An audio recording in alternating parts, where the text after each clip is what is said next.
සුබ දවසක ඒවා යාළුවනේ. අපි අද බලමු ෆ්‍රිජ් එක, වෝටර් කූලර් එක, ෆ්‍රීසර් එක, ෆිල්ටර් බ්ලොක් එකක් આવුත් ඒක කොහොමද හඳුනා ගන්න කියන්නේ. ඉතින් යාළුවනේ ඔයාලා මුලින්ම කරන්න ඕනේ ෆ්‍රිජ් එක ප්ලග් කරලා ඔන් කරගන්න එක. ඔන් කරගෙන ටිකලාකින් බලන්න කන්ඩෙන්සරේ රත් වෙනවද කියලා. කන්ඩෙන්සරේ රත් වෙනවා නම් ගෑස් තියෙනවා. කන්ඩෙන්සරේ රත් වෙලා ටික වෙලාවක් යනකොට කන්ඩෙන්සරේ ආයි නිවිගෙන ගිහලා ෆිල්ටර් කූල් වෙනවා කියන්නේ අනිවාර්යෙන් ෆිල්ටර් බ්ලොක් එකක් තමයි මේකේ තියෙන්නේ. මේ ෆිල්ටරේ නම් යාළුවනේ තියෙන නෙට් වල ඩස්ට් එක බැඳිලා තමයි මේක බ්ලොක් වෙලා තියෙන්නේ. තව ඉතින් එක විදියට බ්ලොක් වෙන්න පුළුවන් ෆිල්ටර් වල නෙට් ගිල වෙලා බ්ලොක් වෙනවා. කැපිලර් ටියුබ් එක අනවශ්‍ය විදියට ඇතුළට නෙට් එකට හේතු වෙන්න දාලා බ්ලොක් වෙනවා.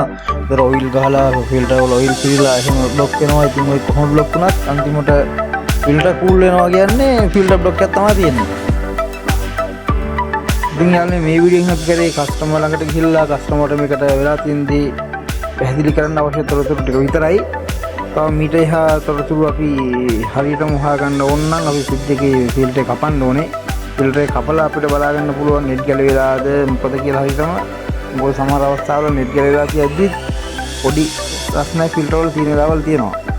ඉතින් අපිට කස්ටමර්ට මේකට යන ගණන් ඒ ගැන කතා කරගන්න පුළුවන් අපිට මේ තොරතුරු වලින්. ඊට පස්සේ ෆ්‍රිජ් එක ෂොප් එකට ගෙනාවට පස්සේ තමයි එතනින් එහා දේවල් අපිට චෙක් කරගන්න වෙන්නේ.